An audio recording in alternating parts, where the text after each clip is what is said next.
Selamat sore Bapak Ibu Saudara sekalian. Tadi kita sudah mendengar tentang Bible Camp. Kita bersyukur 1.000 lebih anak. Ini menjadi milestone, 1.000 anak boleh dikumpulkan. Tapi ini kayaknya tidak akan masuk koran. Ini akan masuk sejarah di dalam GRII. Tapi kayaknya dunia nggak akan terlalu care tentang 1.000 anak berkumpul di Kemayoran. Tapi ada satu news yang masuk di dalam semua koran internasional, yaitu ada mass protes yang diperkirakan 1 juta sampai 2 juta orang. Kita tidak tahu persisnya berapa, tapi yang pasti masih kalah dari Monas yang 7 juta orang itu. Ini baru 1 juta masih kalah. Gitu. Nah, di protes ini, di protes yang dihadiri masa jutaan orang di Hong Kong ini, mereka memprotes tentang adanya legislasi atau hukum tentang ekstradisi. Jadi kalau orang yang berbuat salah, kriminal bisa diekstradisi ke China.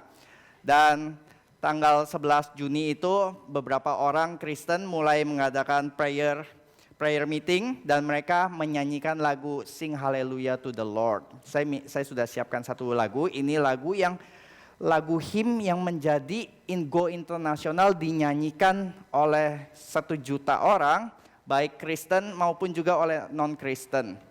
Coba boleh di...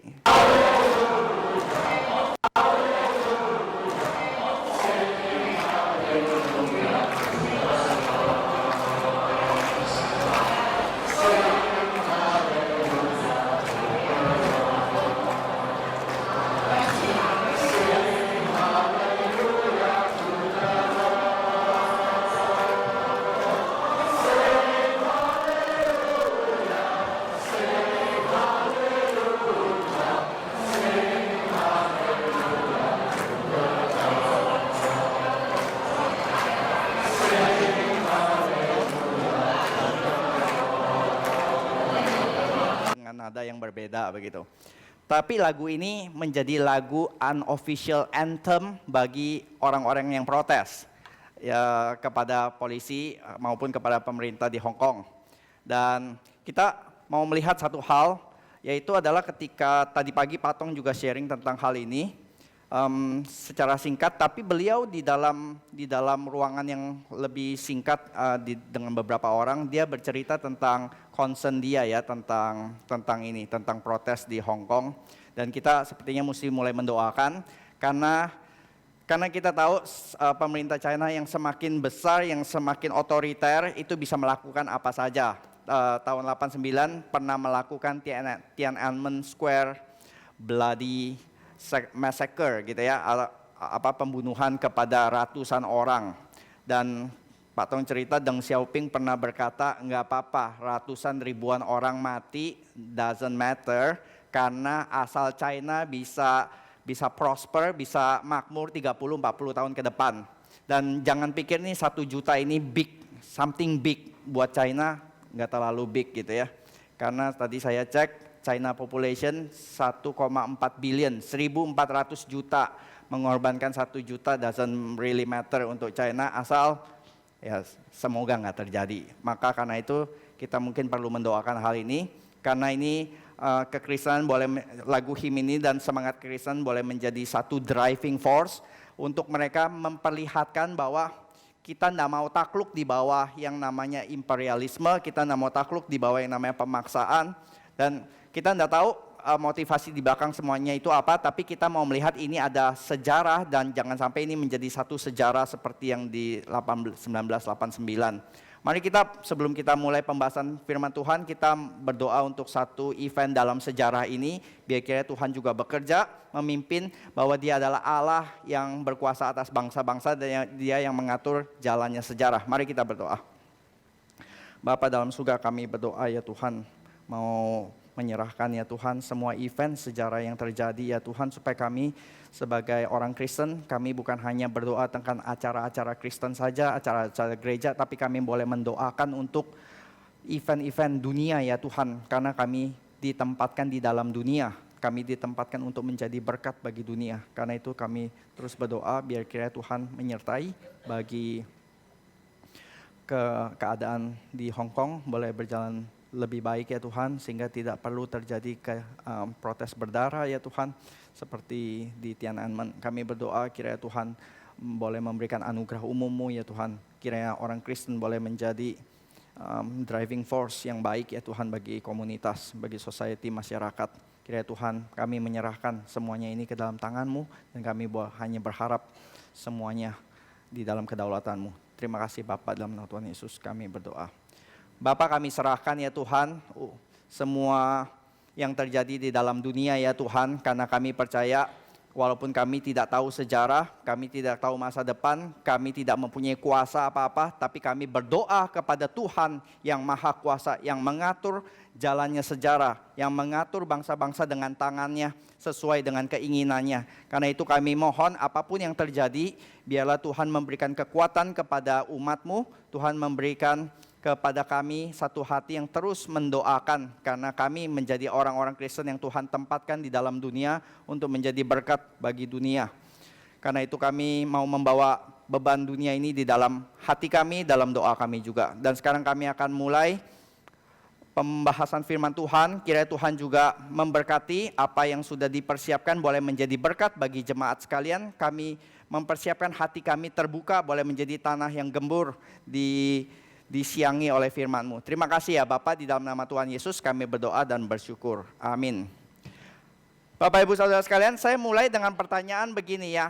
Kira-kira berapa probabilitas seorang wanita yang sudah mati haid, yang sudah mandul bisa melahirkan anak? Probabilitasnya tuh berapa? 1 banding berapa? Nah, agak susah ya. Karena di film Endgame, salah satu jagoannya superhero si Doctor Strange, dan dia berkata untuk mengalahkan Thanos, itu untuk mengalahkan musuh yang paling hebat, dia sudah melintasi waktu, perjalanan waktu, time travel, dia punya kemampuan time travel, dan dia melihat ke depan, dia melihat di dalam sejarah, di dalam waktu. Kemungkinan Thanos bisa dikalahkan itu cuman setelah dia melihat 14.605 probabilitas, cuman 1 kemungkinan menang. 1 banding 14 juta. Itu untuk ngalahin Thanos 1 banding 14 juta begitu ya. Tapi saya bilang probabilitas untuk wanita mandul bisa melahirkan jauh lebih kecil dari 14 juta. Karena apa? Karena penduduk dunia sekarang berapa saudara? Saya tadi Google ya, 7,7 billion. Kalau dibagi 14 juta, maka sekarang ada 550 Ishak hari ini, gitu Ishak ya. Karena setiap 14 juta ada 1 probabilitas ini, maka kita bisa mendapati 550. Dan nggak ada gitu yang terjadi. Maka hari ini kita membahas ini, Kejadian 18, yaitu tentang Allah menjanjikan anak laki-laki kepada Abraham. Mari kita membaca ayat 1 sampai 15 saja. Kejadian 18 ayat 1 sampai 15. Kita akan membaca ayat yang pria, membaca ayat yang pertama, wanita yang kedua, seterusnya sampai ke 15. Mari yang pria bersama-sama. Kemudian Tuhan menampakkan diri kepada Abraham dekat pohon tarbantin di Mamre, sedang ia duduk di pintu kemahnya pada waktu hari panas terik.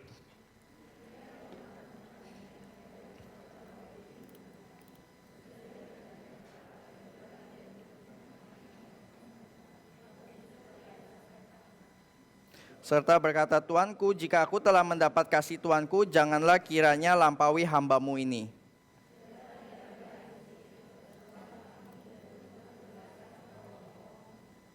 Biarlah aku ambil sepotong roti supaya tuan-tuan segar kembali, kemudian bolehlah tuan-tuan meneruskan perjalanannya. Sebab tuan-tuan telah datang ke tempat hamba-Mu ini. Jawab mereka, perbuatlah seperti yang kau katakan itu.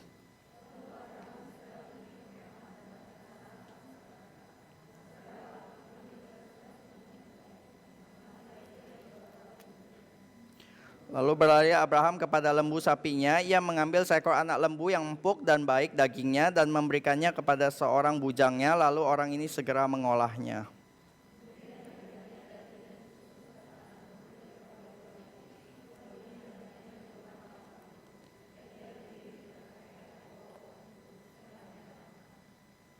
Kata mereka kepadanya, di mana Sarah istrimu? Jawabnya, di sana di dalam kemah.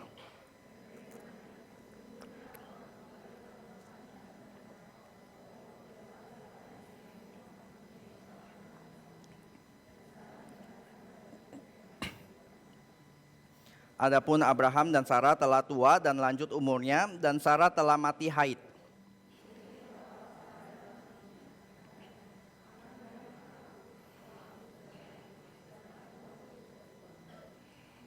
Berfirman Tuhan kepada Abraham, mengapa Sarah tertawa dan berkata, sungguhkah aku akan melahirkan anak sedangkan aku telah tua?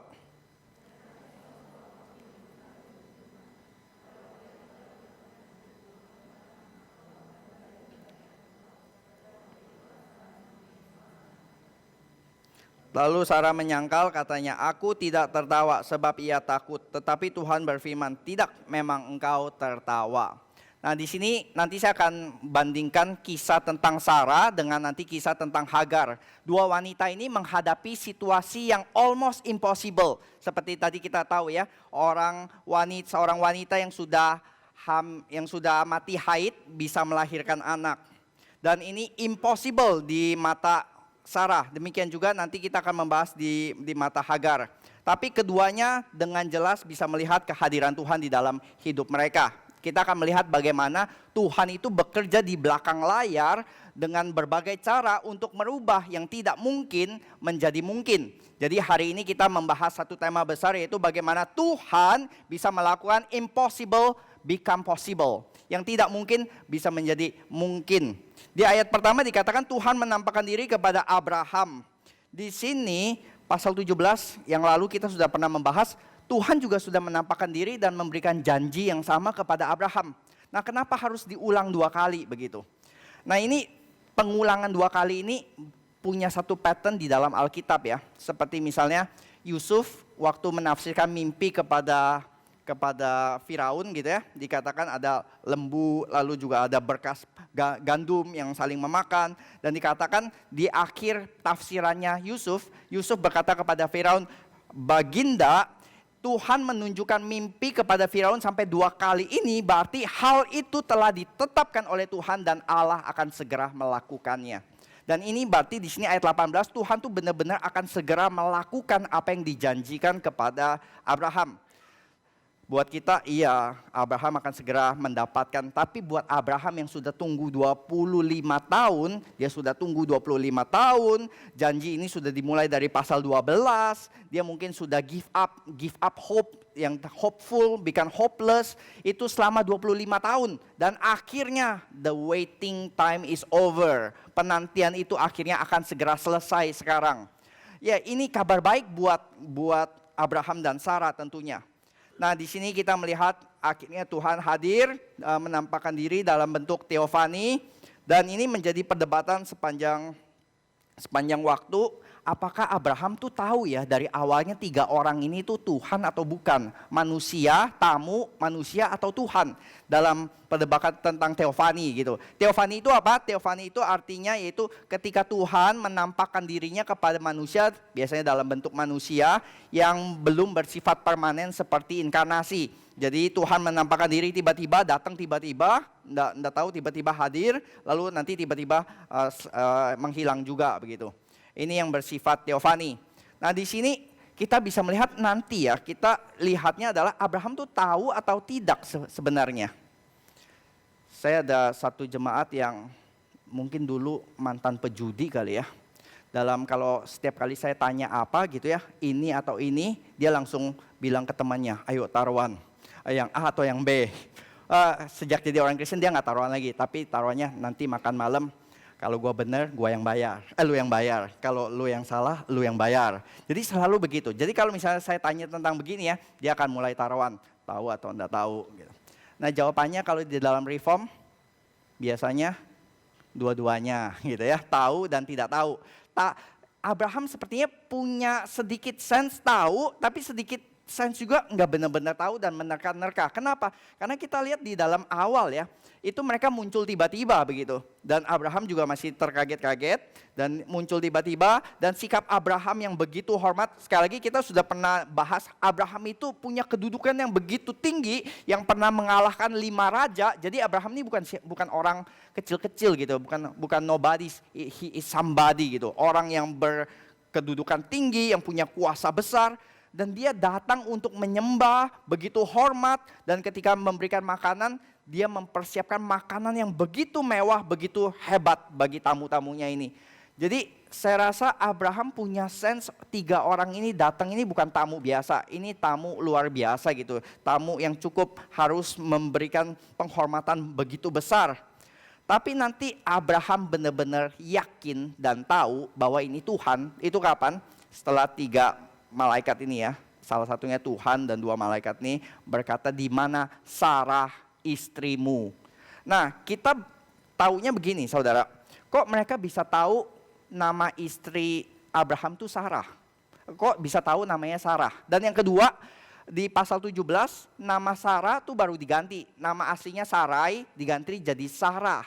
Jadi kok dia bisa tahu kejadian yang terjadi di pasal 17, Tuhan mengganti nama Sarah, kok dia juga bisa tahu tamu-tamu ini. Jadi di sini narator ingin mengkontraskan Abraham yang nggak tahu dengan jelas, dikontraskan dengan tamu yang tahu dengan jelas tentang kondisi Abraham. Tapi di sini kita bisa melihat setidaknya ada satu cara Tuhan bekerja. Setiap teofani itu bikin kita itu bertanya-tanya, betul gak ya ini Tuhan atau bukan? Karena memang di banyak teofani itu kadang-kadang dikatakan malaikat Tuhan berkata, tapi nanti di ayat-ayat selanjutnya Tuhan yang berkata. Jadi malaikat atau Tuhan ini? Dua-duanya gitu ya. Bisa dua-duanya, maksudnya Tuhan bekerja melalui malaikat, tapi juga berbeda secara malaikat dari malaikat ini. Jadi ini yang namanya prinsip Allah bekerja secara tersembunyi. Maksudnya kita nggak benar-benar tahu dengan jelas, kadang kita jelas melihat, kadang itu juga enggak. Nanti ada banyak kasus di dalam Alkitab, misalnya orang tuanya Samson. Orang tuanya Samson waktu dikasih nubuatan tentang Samson, mereka pikir ini orang biasa. Tapi ternyata malaikat. Terus nanti terakhir dia baru tahu, oh ini ternyata Tuhan sendiri yang hadir, teofani gitu. Nanti juga misalnya Yakub bergulat dengan malaikat Tuhan dan dikatakan ternyata itu Tuhan sendiri. Jadi di sini kadang-kadang waktu kita dealing dengan Tuhan, kita bisa dealing tanpa kita benar-benar sadar yang kita berurusan kepadanya itu ternyata Tuhan. Dan itu nanti di Ibrani 13 ayat 2 ya, dicatat demikian. Berhati-hatilah waktu kamu menjamu seseorang, karena mungkin itu Tuhan sendiri yang hadir. Dan Tuhan juga bilang kan kepada murid-murid, Tuhan Yesus pernah berkata, bagaimana kamu tahu kamu menjamu aku? Ya karena waktu aku di penjara, waktu aku kelaparan, waktu aku telanjang, engkau memberikan baju, makanan dan yang lain-lain. Terus murid-murid tanya, kapan aku pernah mengunjungi kamu di penjara, memberi kamu makan? Dan Tuhan Yesus bilang, kalau engkau memberikan baju kepada mereka yang miskin, engkau memberi makan kepada yang miskin, engkau melakukan bagi aku. Jadi Tuhan itu melihat begitu dekatnya dengan umatnya. Waktu kita melayani orang-orang miskin, orang-orang tertindas, kita melayani Tuhan juga. Dan Mother Teresa pernah bilang kan ya, apa sih rahasianya kamu tuh bisa melayani orang-orang kusta yang begitu menjijikkan? Dan dia bilang begini, setiap kali saya merasa jijik melayani orang-orang miskin, gembel-gembel berkusta ini, saya mengingatkan diri saya, He is Jesus Christ, He is Lord Jesus Christ hidden in this man. Tersembunyi di dalam orang ini, dan saya melihat wajah Yesus di muka itu, dan saya melayani dia seperti saya melayani Yesus. Nah itu mungkin yang kita bisa melihat bagaimana kita melayani orang dengan motivasi yang terbaik ya. Lalu dikatakan, ayat yang berikutnya dikatakan demikian. Malaikat itu berkata kepada Abraham, di manakah Sarah?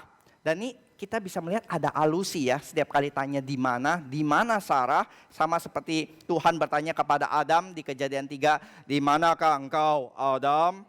Itu bukan bertanya tentang lokasi sekali lagi, tapi bertanya tentang posisi. Dan ini kita bisa melihat ada kesamaan antara posisi Sarah dengan posisi Adam dan Hawa. Mereka di dalam posisi apa? Posisi unbelief, posisi tidak percaya, posisi yang sudah bergeser dari seharusnya percaya. Adam menolak untuk percaya kepada firman Tuhan dan Adam percaya kepada bujukan si ular. Demikian juga nih Sarah. Sarah tidak bisa percaya kepada apa yang Tuhan katakan.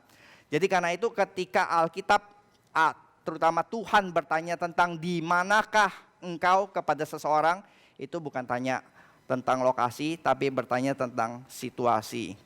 Jadi kalau saya telepon Rolando, "Dok, lu lagi di mana?" Rolando akan jawab, "Saya lagi di Kelapa Gading," gitu. Tapi kalau Tuhan yang telepon, Rolando kamu di mana? Itu bukan tanya lu lagi di mana, tapi lagi tanya bagaimana posisi relasi kamu di hadapan Tuhan. Kalau Rolando bilang di hadapanmu Tuhan, wah berarti bahaya itu, siap-siap. Dan Tuhan berkata, aku akan kembali tahun depan.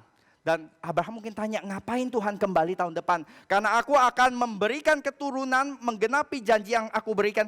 Janji apa Tuhan? Janji keturunan anak laki-laki. Wah, kalau tadi kita bilang ya, Abraham bisa tahu 3 tamu ini adalah Tuhan. Oh kan bisa tahu namanya Sarah. Oh, bisa aja, itu data intelijen bisa diinikan ya. Bisa suap anak buahnya Abraham, bisa tahu nama istrinya dan yang lain-lain. Tapi kalau data ini ya yang dijanjikan kepada Abraham, dan Tuhan ini sekarang malaikat ini berjanji kepada Tuhan, tahun depan engkau Sarah istrimu akan mempunyai seorang anak laki-laki. Ini janji yang hanya bisa diberikan kepada Tuhan, oleh Tuhan kepada manusia. Seorang raja yang paling besar sekalipun, seorang kaisar yang paling besar sekalipun tidak bisa menjanjikan ini kepada Abraham. Firaun dan Abimelek begitu ya, pernah menjanjikan memberikan hadiah besar kepada Abraham, memberikan harta benda, budak, unta, kambing dan semuanya kepada Abraham. Satu yang mereka nggak bisa berikan kepada Abraham, memberikan keturunan. Karena keturunan hanya bisa diberikan oleh Tuhan. Di zaman sekarang semakin banyak pasangan-pasangan yang sulit mendapatkan anak ya. Di beberapa kasus ada rekan-rekan jemaat yang sudah coba inseminasi berkali-kali, sudah coba bayi tabung sampai 2-3 kali, tetap nggak berhasil. Lalu ada satu rekan lagi jemaat yang lain bahkan sampai coba bayi tabung sampai ke Jepang dengan teknologi yang paling canggih, paling mutakhir. 2 kali coba di Jepang sekalipun tetap nggak bisa begitu. Jadi memang kalau sesuatu yang hanya bisa Tuhan berikan, mau dokter paling hebat, teknologi paling canggih, kalau Tuhan bilang no, berarti tetap no. Dan ini yang Tuhan bilang kepada Abraham dan Sarah, tahun depan aku akan berikan yang sudah kamu nantikan begitu lama. Tapi apa responnya Sarah? Sarah bersyukur, oh terima kasih Tuhan. Enggak, yang terjadi adalah Sarah tertawa ya. Tertawalah Sarah dalam hatinya. Mungkin dia berkata, Tuhan, come on, don't give me a joke. Saya sudah berhenti mens Tuhan, saya sudah mati haid, saya sudah mandul. Dulu waktu telurku banyak aja, cebong-cebong gak bisa sampai gitu. Apalagi ini gitu ya, telurnya udah gak ada, itu cebong mau berenang kemana Tuhan, udah gak ada gitu. Dan saya Google juga, umur berapa sih wanita paling tua melahirkan? Nanti saudara bisa Google ya. Ada yang 50, ada yang 60, yang paling tua di dalam zaman modern itu 70 tahun. 70 nenek-nenek gendong bayi gitu ya. Lucu banget. 70 tahun tapi semuanya ya mulai dari 50 sampai 70 saya baca semua kehamilannya itu punya satu pattern. Yaitu adalah bukan hamil normal tetapi IVF, bayi tabung, dan sel telurnya sel telur yang di-donate dari orang lain. Jadi telur dan cebong bersatu lalu dimasukkan ke oke, biologi selesai di sini ya. Jadi jangan terlalu banyak biologi, tapi kira-kira begitu ya. Ini enggak mungkin Tuhan, ini enggak mungkin. Saya tuh sudah umur 90, enggak mungkin bisa hamil lagi Tuhan. Nah, justru di situ ya Tuhan mau bilang, justru saya tunggu sampai kamu betul-betul kosong, sampai betul-betul ini yang kalau kamu bisa hamil melahirkan, ini yang namanya mujizat ex nihilo, dari ketiadaan. Seperti Tuhan menciptakan dunia ex nihilo, dari ketiadaan menjadi ada, ini juga dari telur yang tidak ada bisa menjadi bayi yang ada gitu. Justru itu dia mau menunjukkan dia Allah yang Maha Kuasa dengan cara demikian. Tapi sayangnya Abraham dan Sarah setelah 25 tahun menanti, saya tidak tahu Bapak Ibu pernah menanti janji Tuhan berapa lama. Kalau saudara pernah menanti satu janji sampai 25 tahun ya, saya percaya saudara juga mulai give up on that hope. Sudah mulai terbiasa dan mulai melupakan janji tersebut. Saya misalnya janji kepada anak saya beliin kamu sepeda. Tunggu ya, kapan papa? Tunggu aja. Sampai dia sekarang umur 7 tahun. Kalau sampai umur 7 tambah 25. Oh ya, 32 gitu ya. Sampai umur 32 gitu. Lalu saya baru datang. Sekarang ini sepeda yang papa janjikan. Saya udah lupa pak, udah gak butuh. Saya udah gak naik sepeda, sekarang saya udah naik Ferrari begitu. Gaya dia. Tapi kira-kira begitu kan. Itu dia mungkin udah melupakan janji yang dijanjikan harus tunggu 25 tahun. Orang siapa yang mau tunggu sampai 25 tahun. Abraham sudah terbiasa menerima keadaan mereka yang mandul. Mereka udah pernah coba dengan Hagar. Dan ketika Tuhan datang, mereka sudah di dalam kondisi yang namanya hopelessness itu normal. Dia udah gak punya harapan lagi, udah gak punya keinginan harapan mempunyai anak dari Sarah lagi. Gelas mereka tuh sudah kosong. Semua air pengharapan selama 25 tahun sudah nguap. Airnya, gelasnya ini udah kosong Tuhan. Tapi justru di situ Tuhan seringkali pakai waktu gelas kita kosong. Kalau kita masih ada air pengharapan dengan kemampuan kita, dengan yang ini Tuhan mau bilang, no. Saya akan tunggu sampai gelasmu kosong, song. Baru aku akan datang dan berkata ini mujizat. Karena kalau enggak kamu akan bilang, saya punya andil di dalam hal ini Tuhan. Seperti 300 Gideon, seperti siapa ya, Daud dan Goliat gitu. Dan yang enggak mungkin baru Tuhan bilang itu boleh menjadi mungkin. Hal apa yang saudara sudah begitu comfort zone sampai kalau Tuhan datang sekarang suruh saudara lakukan sesuatu dan saudara akan bilang, nah mungkin Tuhan, enggak mungkin. Comfort zone apa yang sudah begitu lama jadi comfort zone kamu gitu ya. Mungkin ada orang yang menggumuli panggilan hamba Tuhan, tapi saya sudah kerja lama, saya nggak mau panggilan hamba Tuhan lagi. Dan Tuhan bilang, enggak, sekarang waktunya. Percuma Tuhan udah begitu lama, sekarang tinggalkan comfort zone. Wah, itu susah sekali. Dan Sarah nggak bisa membayangkan dia hamil gitu. Sarah nggak bisa membayangkan kulit perut keriputnya itu membundar lagi, maju 10 cm, dan dia melahirkan anak ke depan. Apa yang buat Bapak Ibu Saudara pikir sesuatu yang impossible? Kalau Tuhan panggil dan Tuhan berkata ini kepada saudara dan saudara langsung tertawa seperti Sarah dan bilang, nggak mungkin Tuhan, nggak mungkin. Saya lagi membayangkan waktu persiapan ini apa ya. Saya mungkin berpikir gini, kalau Tuhan datang di hadapan saya dan dia berkata, kamu pernah punya mimpi menang American Idol kan, Heru? Itu kan mimpi Tuhan, impossible dream. Saya akan genapkan. Kamu akan menang kompetisi dan di situ yang menjadi lawan-lawan kompetisi kamu adalah ada Pavarotti, ada Josh Groban, ada Susan Boyle, ada Bulingkan gitu ya. Dan semua itu, dan pemenang nomor 1 adalah kamu Heru. Dan saya akan ketawa. Nyanyi 1 oktav aja saya fales Tuhan. Boro-boro menang begitu. Saya akan tertawa dan bilang, enggak mungkin Tuhan, enggak mungkin. Mungkin seperti itu pengalaman yang Sarah alami ya. Saya enggak tahu saudara akan punya contoh-contoh ridiculous lainnya mungkin yang akan tertawa waktu saudara ceritakan, mungkin kita akan tertawa juga seperti tadi kita semua tertawa. Apa yang kita pikir enggak mungkin bagi kita? Enggak mungkin saya menikah. Nggak mungkin saya bisa pindah ke situ. Nggak mungkin relasi keluarga saya bisa dibenarkan. Nggak mungkin apa? Pastor hari ini mau bilang, Tuhan bilang, nggak ada yang nggak mungkin. Karena di sini adakah sesuatu yang mustahil untuk Tuhan? Is there anything impossible for the Lord? Atau bahasa aslinya, is there anything too wondrous for the Lord? Nggak ada. Buat Tuhan nggak ada gitu. Karena itu seseorang yang punya kecanduan besar kecanduan alkohol, kecanduan narkoba, kecanduan pornografi, kecanduan apapun itu. Dan berkata, saya nggak mungkin bebas Tuhan. Waktu orang itu datang ke Alcoholic Anonymous, hal pertama yang dia harus sadar adalah kecanduanmu bisa lepas. Kalau orang itu berkata, enggak mungkin, maka dia harus mengucapkan satu kalimat dulu untuk meyakinkan bisa. Dan Tuhan mungkin membuat, karena sudah banyak contohnya begitu. Mujizat-mujizat Tuhan bisa melepaskan dari kecanduan tersebut. Demikian juga di sini Sarah ditegur.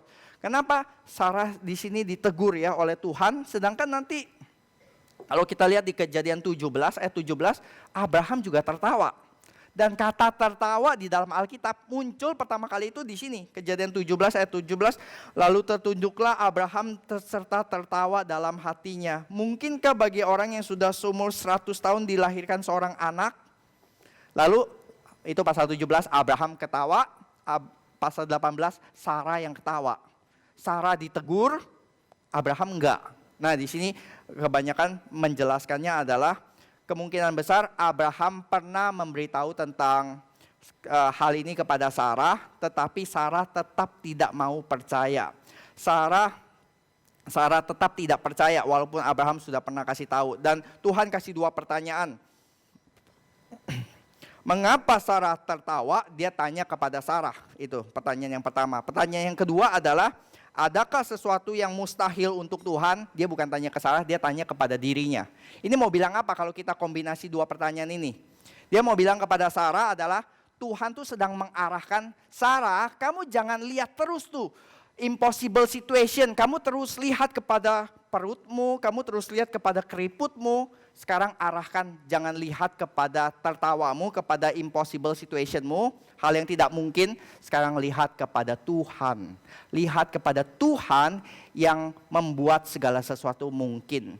Jadi Tuhan berkata, arahkan matamu from impossible situation kepada Tuhan who is able to make impossible possible. Impossible things possible. Jadi Tuhan mau bilang, jangan terus lihat kepada situasi kamu. Tapi sekarang arahkan matamu, lihat kepada Tuhan. Dan keputusan Tuhan tidak tergantung dari responnya Abraham dan Sarah. Karena Tuhan akan balik lembaran hidup mereka. Mereka terima atau tidak terima, mereka percaya atau tidak percaya. Tapi tahun depan lembaran itu akan Tuhan balik sesuai dengan rencananya. Karena agenda Tuhan akan terus jalan regardless respon manusia. Dan di sini Sarah masih menyangkal ya. Perikop ini ditutup dengan, aku tidak tertawa. Aku tidak tertawa.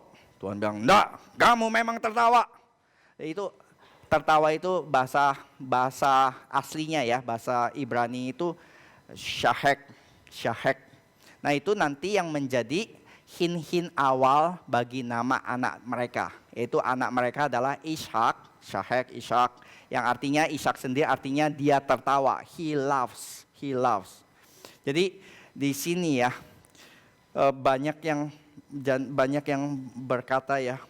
Di sini Sarah tertawa bukan secara positif, Sarah tertawa secara negatif dan Tuhan tegur itu. Jadi ada di dalam sejarah ya orang-orang yang menertawakan Tuhan tapi hasilnya tidak seperti Sarah yang masih diberikan kesempatan. Ada masa-masa kesempatan-kesempatan, event-event dalam sejarah orang-orang menertawakan Tuhan dan Tuhan lakukan sesuai yang mereka tertawa. Misalnya apa ya? Yang paling terkenal tentunya contoh Titanic ya. Contoh Titanic dan orang itu berkata, not even God can sink this ship. Bahkan Tuhan sekalipun gak akan bisa menenggelamkan kapal yang begitu besar, begitu canggih, hebat seperti ini. Pelayaran pertama sudah tenggelam. Nggak usah nunggu lama, saat itu juga. Ada satu cerita lagi, enggak tahu ini kejadian benar, cerita betul atau enggak, tapi saya rasa menarik gitu ya. Dia bilang gini, ada anak-anak pemuda, pemabuk-pemabuk di mobil, dan dia sedang mau pergi ke satu daerah, lalu seorang tua menasihati, nak, kamu jangan kebut-kebutan ya nak. Orang tua tahu apa? Sedang dengan nada mabuknya, ya sudah, biarkan orang tua ini mendoakan kamu supaya kamu selamat di dalam perjalananmu. May God be with you in your journey. anak pemabuk itu dengan mabuk-mabuk, ya may God be with us, boleh aja, tapi mobilnya udah penuh. Jadi kalau Tuhan mau ikut, suruh Tuhan duduk tuh di bagasi, di sini udah penuh. Dan yang terjadi adalah mobil itu ringsek, kecelakaan, ringsek semuanya, orang-orang itu mati. Yang anehnya bagasinya masih utuh. Dan di dalam bagasi itu ada sekotak telur dan ada satu kotak pun yang pecah. Jadi mereka bilang, be careful of what you say, gitu ya. Hati-hati Tuhan ada di bagasi. Jadi, bukan begitu. Tapi kira-kira begitu ya. Jangan kita di dalam momen ketidakberimanan kita, di dalam momen kita mabuk, terus kita menertawakan Tuhan, kita berkata, nah mungkin Tuhan. Dan sambil kita menertawakan Tuhan. Saudara pernah gak? Saya pernah. Saya SMA itu terkenal hidup ngaco dan kacau. Dan waktu orang bilang, satu saat, Her, lu mungkin bisa jadi hamba Tuhan. Saya bilang, gak mungkin lah orang kayak gue bisa jadi hamba Tuhan.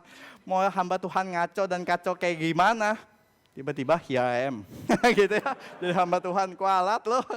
Jangan bilang gak mungkin gitu ya. Waktu orang bilang gak mungkin.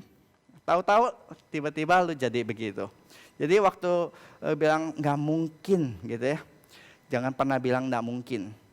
Jangan mengulangi kesalahan yang sama dengan seperti saya. Di sini ada rekan saya, Iman. Man, kalau Tuhan tanya, relakah engkau menjadi hamba Tuhan? Kalau Tuhan panggil engkau jadi pendeta, apa jawabmu, Man? Ya, jawabnya sesuai kehendakmu Tuhan, gitu loh. Kalau bilang enggak mungkin Tuhan, tahu-tahu berapa tahun lagi lu yang berdiri di sini gitu ya. Jadi jangan pernah bilang enggak mungkin sama Tuhan, karena segala sesuatu mungkin regardless kamu mau atau enggak mau. Jadi jangan pernah berkata enggak mungkin ke Tuhan, karena Tuhan selalu mampu menciptakan yang enggak mungkin menjadi mungkin. Dan sekarang kita baca pasal 21, kita lompat langsung ke pasal 21. Nanti yang ayat 16 sampai 33 doa syafaat Abraham untuk Sodom kita lanjutkan di minggu mendatang. Tapi saya ingin langsung mengkaitkan dengan Ishak lahir penggenapannya. Mari kita baca satu ayat pasal 1 sampai 7. Pasal 21 ayat 1 sampai 7 maksudnya. Yang pria ayat 1, wanita ayat 2 dan seterusnya. Tuhan memperhatikan Sarah seperti yang difirmankannya dan Tuhan melakukan kepada Sarah seperti yang dijanjikannya.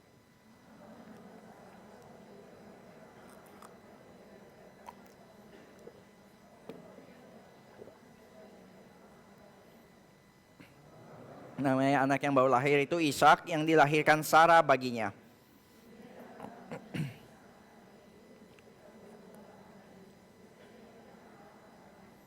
Adapun Abraham berumur 100 tahun ketika Ishak anaknya lahir baginya.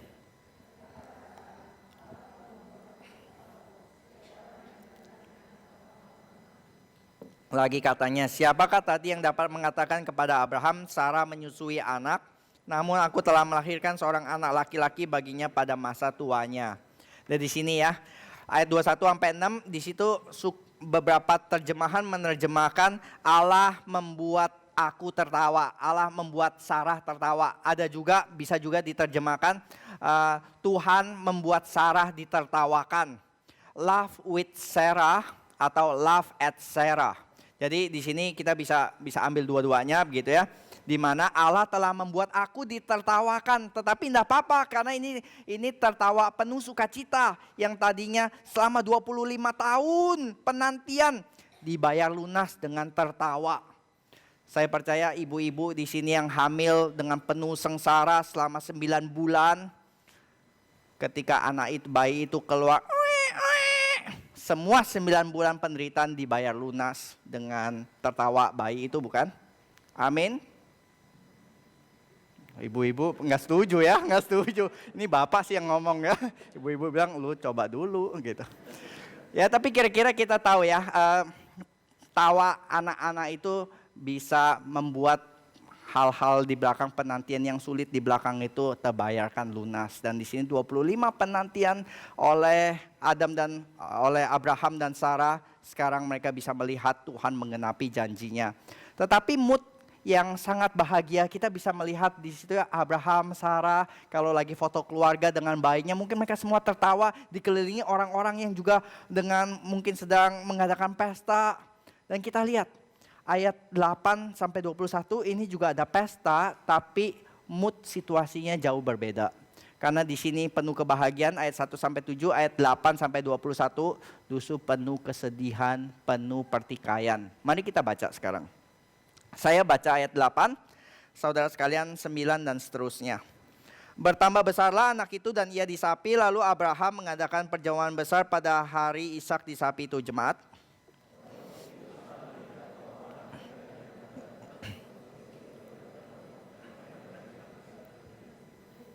Berkatalah Sarah kepada Abraham, usirlah hamba perempuan itu beserta anaknya, sebab anak hamba ini tidak akan menjadi ahli waris bersama-sama dengan anakku Ishak.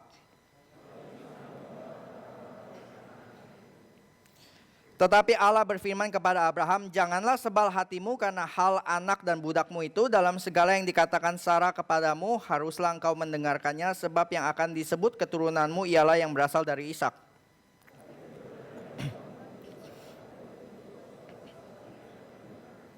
Keesokan harinya pagi-pagi Abraham mengambil roti serta sekerbat air dan memberikannya kepada Hagar. Ia meletakkan itu beserta anaknya di atas bahu Hagar. Kemudian disuruhnya perempuan itu pergi. Maka pergilah Hagar dan mengembara di padang gurun Beersheba.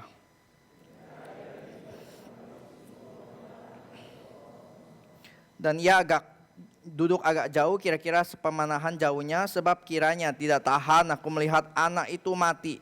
Sedang ia duduk di situ, menangislah ia dengan suara nyaring.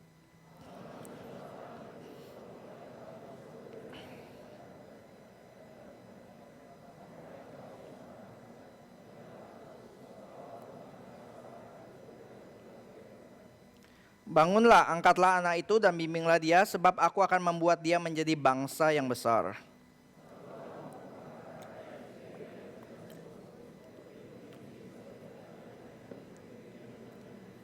Allah menyertai anak itu sehingga ia bertambah besar, ia menetap di padang gurun dan menjadi seorang pemanah.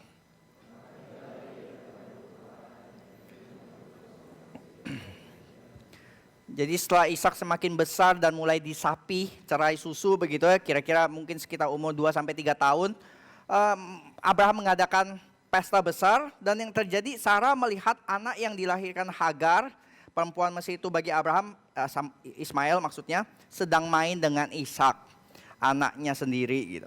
Kata dengan Ishak itu sendiri di nas aslinya enggak ada gitu. Jadi konfliknya itu apa yang mereka main apa sih sampai Sarah begitu marah sampai harus usir Ismail sama Hagar. Apa yang menjadi perdebatan itu, arti kata bermain ini itu apa begitu ya. Banyak yang menerjemahkan, mengartikan ini artinya mungkin si Ishak sedang dibully, baik bully secara verbal, fisikal, atau bahkan secara seksual, sehingga membuat Sarah begitu marah. Ada yang menafsirkan demikian. Tapi 2 tahun mungkin tidak terlalu gitu. Ada yang menafsirkan dengan kata ini bisa diartikan playing atau sport gitu. Jadi mungkin si Ismail yang diperkirakan waktu Ishak lahir umur 13, berarti sekarang dia umur sekitar 15 atau 16, seorang yang atletis juga begitu, dia sedang di tengah-tengah pesta untuk si Ishak, dia memberikan performance atletik yang menarik sehingga perhatian yang mestinya untuk kepada Ishak, sekarang lampu sorotnya menuju kepada si Ismail, dan itu membuat Sarah begitu marah. Ini kan pesta anak gua, bukan pestanya elu begitu. Dan atau ada juga yang menafsirkan kata main ini kalau di beberapa terjemahan Inggris itu tertawa juga ya, bahwa si Ismail menertawakan Ishak, dan diterjemahkan bahwa Ismail sedang melakukan sesuatu yang membuat dirinya itu seperti Ishak gitu ya, mencoba mencari kedudukan di dalam keluarga yang sejajar dengan Ishak. Jadi dia sedang mencoba mencari kedudukan yang seimbang dengan Ishak, karena dia mungkin merasa terganggu, terancam, dan itu yang membuat Sarah begitu sensitif, dan dia berkata, enggak, ini anakku, anak janji, anak itu anak hamba, dan dia enggak boleh mendapatkan warisan yang sama, warisan yang sejajar. Dan di sini Mungkin pembaca mula-mula orang Israel di padang gurun, waktu mereka pertama kali baca kitab Kejadian di padang gurun, mereka bisa ngangguk-ngangguk, iya ya, kami diusir oleh Firaun dari tanah Mesir, kami orang Israel diusir Firaun dari tanah Mesir. Tapi dulu nenek moyang kita ya, majikan Israel yang mengusir hamba Mesir keluar dari Israel. Terbalik ya. Dan isunya ini adalah warisan. Adat saat itu mau bilang begini, ada benernya begitu, ada benernya walaupun ini anak hamba, bagaimanapun juga dia punya klaim terhadap warisan Abraham, warisan secara fisikal begitu. Dan yang diminta itu punya hak warisan, dan ya, hal yang diminta Sarah untuk ngusir Ismail dan Hagar keluar, itu secara adat saat itu sangat-sangat berlawanan dengan adat dan berlawanan dengan liangsin ya, liangsin, berlawanan dengan hati nurani, berlawanan dengan kondisi saat itu. Dan demikian juga Abraham, di sini dikatakan hal itu sangat menyebalkan Abraham.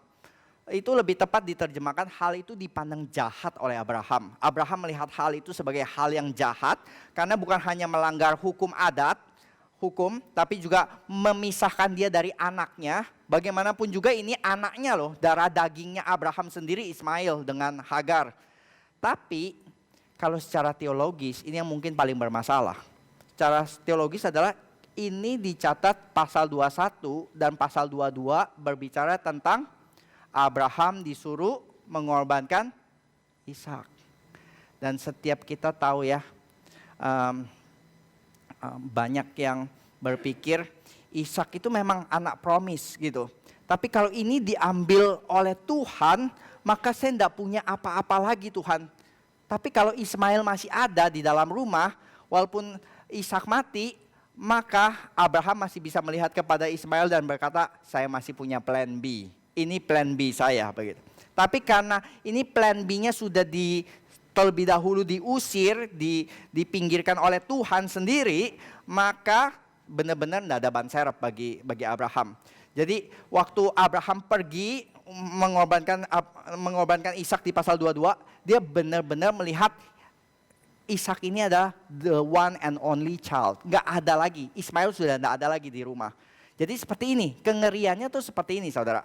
Kengeriannya adalah seperti saudara pergi KKR regional, harus pergi dari satu meeting point awal, harus pergi ke daerah yang berbatu-batu, bergunung-gunung, ke pedalaman, treknya itu benar-benar berlumpur dan ajubillah sulit begitu ya. Dan saudara nggak boleh bawa ban serep.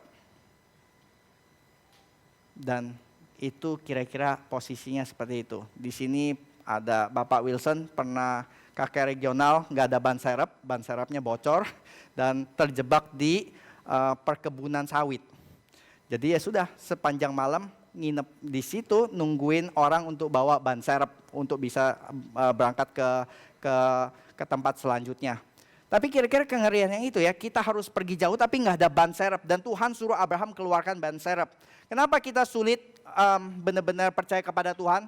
Karena kita masih simpan ban serep. Kita masih pikir, enggak apa-apa saya bisa ikut Tuhan tapi saya mau simpan ban serep saya Tuhan. Dan Tuhan bilang enggak. Kalau mau benar-benar taat, buang ban serep lo, percaya sepenuhnya kepada gua. Dan ini yang bikin sulit sekali untuk Abraham mengusir ini ya, Hagar dan Ismail.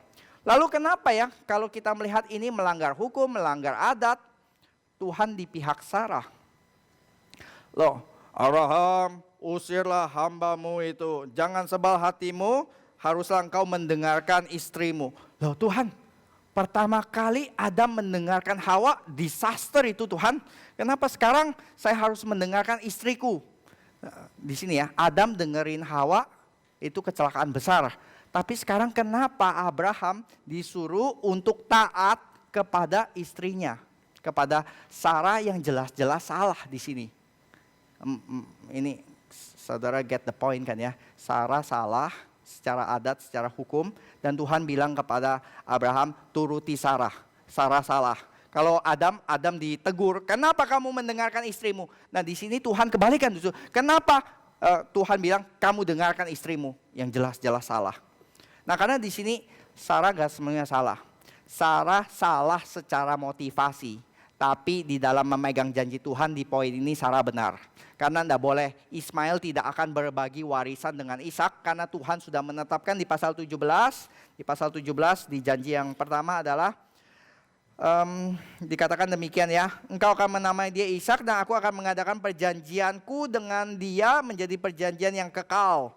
Perjanjianku hanya dengan Ishak, bukan dengan Ismail. Kalau Ismail bagaimana? Aku akan mendengar perkataanmu, dia akan kubuat menjadi bangsa yang besar. Jadi ada dua janji yang besar. Satu janji berkat, satunya janji menjadi bangsa yang besar, menjadi kerajaan-kerajaan.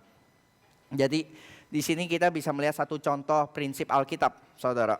Yaitu Tuhan kadang memakai amarah dan motivasi yang tidak tepat sekalipun untuk menggenapi kehendaknya. Dan ini kita sudah mulai pembahasan prinsip ini tuh di khotbah yang paling pertama tentang eksposisi kejadian. Saya masih ingat, saya mulai eksposisi kejadian, the very first sermon itu tentang ini. Engkau mereka-rekakan yang jahat, tetapi Tuhan mereka-rekakan untuk kebaikan. Dan Tuhan memakai semua rencana jahat saudara-saudara Yusuf untuk menggenapi kehendaknya. Di sini juga sama, Tuhan memakai motivasi dari Sarah yang salah untuk menggenapi kehendak Tuhan juga. Jadi ya Tuhan kadang bisa memakai semua hal tersebut.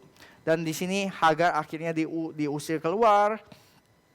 Hagar berkata, do not let me see the child die. Jangan biarkan aku melihat anak ini mati.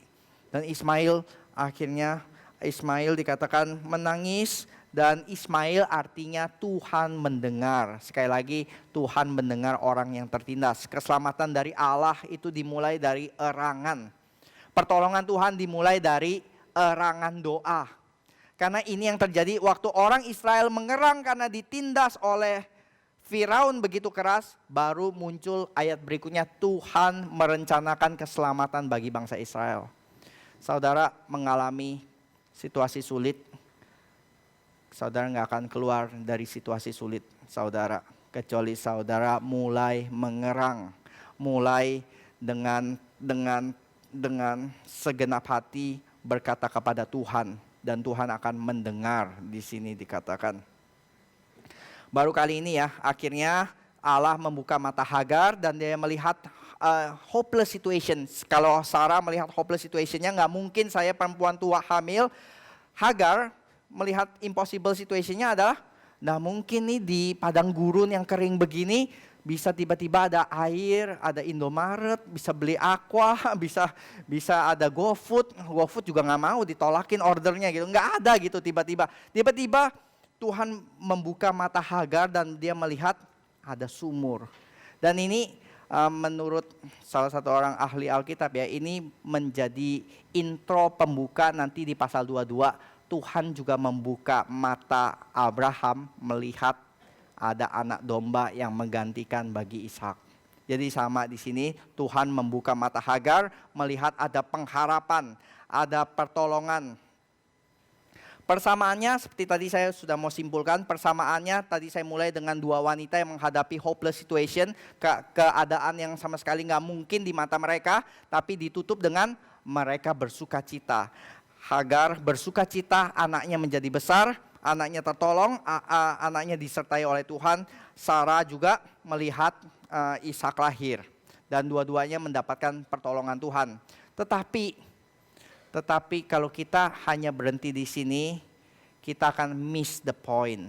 Karena penulis Alkitab yaitu Paulus di kitab Galatia, ketika Paulus membaca dua perbandingan antara Sarah dan Hagar, dia langsung membandingkan secara kontras, bukan persamaan. Kontrasnya adalah ini, nasib kedua anak ini mewakili dua macam jalan kehidupan.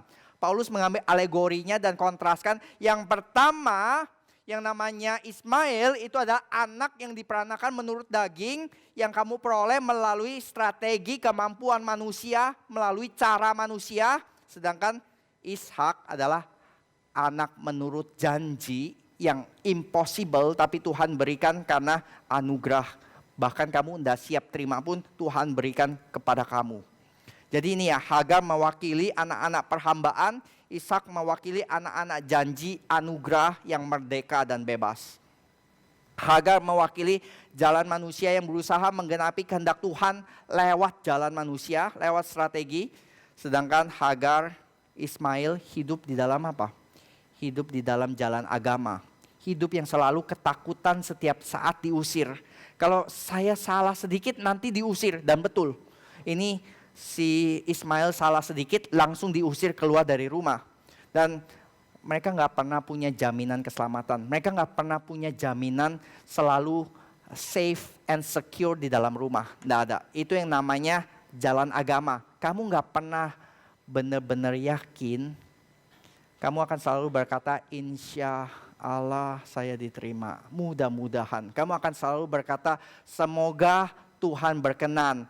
Mudah-mudahan. Tidak pernah ada satu kepastian Allah dengan yakin memberikan jaminan keselamatan. Dan Ishak mewakili jalan anugerah yang Tuhan kerjakan. Ishak posisinya aman di rumah, bukan karena dia lebih baik, bukan karena dia lebih kuai-kuai, bukan karena dia lebih hebat dari Ismail, tapi karena sekedar dia anak janji. Barang siapa yang beriman kepada Tuhan Yesus punya jaminan keselamatan tersebut. Dan ini yang membedakan reformasi yang membawa jaminan keselamatan di dalam Yesus Kristus, bukan oleh perbuatan manusia. Dan satu hal terakhir yang saya akan tutup seperti saya buka. Saya membuka dengan impossible things, make it possible. Nah di sini saya tanya satu hal saudara, tadi saya sudah tanya saudara, apa yang menurut saudara itu tidak mungkin? Apa yang membuat saudara itu impossible? Kalau kita berkata tadi wanita mandul tidak mungkin melahirkan, tidak mungkin ada sumur tiba-tiba di padang gurun. Atau Patong pernah punya satu impian ya. Kalau dulu Indonesia pernah mayoritas Hindu, lalu berganti menjadi mayoritas Buddha, lalu berganti menjadi mayoritas Islam. Dia berharap, dia bermimpi satu hari Indonesia mayoritas Kristen. Dan beberapa langsung berkata, "Nah mungkin, nah mungkin." Kalau di dalam sejarah mungkin, kenapa kita berkata dalam zaman ini tidak mungkin? Dan saya ingin memberikan ada satu hal lagi yang bahkan lebih impossible daripada itu. Dibanding Indonesia jadi negara mayoritas Kristen, ada yang lebih sulit lagi. Yaitu adalah ini. Indonesia menjadi ada, itu pun impossible kan dengan sendirinya. Yaitu ada penciptaan ex nihilo, buat Tuhan tuh nothing. Ada satu hal yang lebih sulit, yaitu adalah ini. Redemption, pengampunan. Buat Tuhan untuk menciptakan perlu 7 hari doang. Tapi untuk Tuhan meredeem dunia yang sudah jatuh di dalam dosa, mulai dari janji kepada Hawa, anak perempuan akan meremukan kepala ular, itu perlu ribuan tahun sampai Kristus mati di kayu salib. Itu perlu ribuan tahun untuk menggenapinya. Yang paling sulit adalah pengampunan dosa. Yang paling sulit adalah redemption, keselamatan kita. Kalau saudara merasa keselamatan itu begitu gampang, maka saudara mesti mempertanyakan, saudara benar-benar sudah selamat atau belum. Karena hanya orang Kristen yang pernah berkata di dalam hatinya, Tuhan tidak mungkin saya dengan usaha saya sendiri, dengan perbuatan baik saya sendiri, saya bisa diterima Tuhan. Kalau saudara pernah berkata demikian, mungkin itulah yang namanya keselamatan. Karena keselamatan enggak gampang. Keselamatan itu hal yang paling sulit di dalam sejarah. Jadi saya akan tutup dengan 2 pertanyaan yang saudara perlu renungkan. Kalau saudara percaya impossible news tentang Yesus mati bagi dirimu, kenapa saudara masih sulit mematikan dosa, mematikan dirimu bagi Kristus? Kalau saudara bisa percaya Yesus mempercayakan dirinya mati bagimu, kenapa kau masih sulit mempercayakan dirimu bagi Kristus?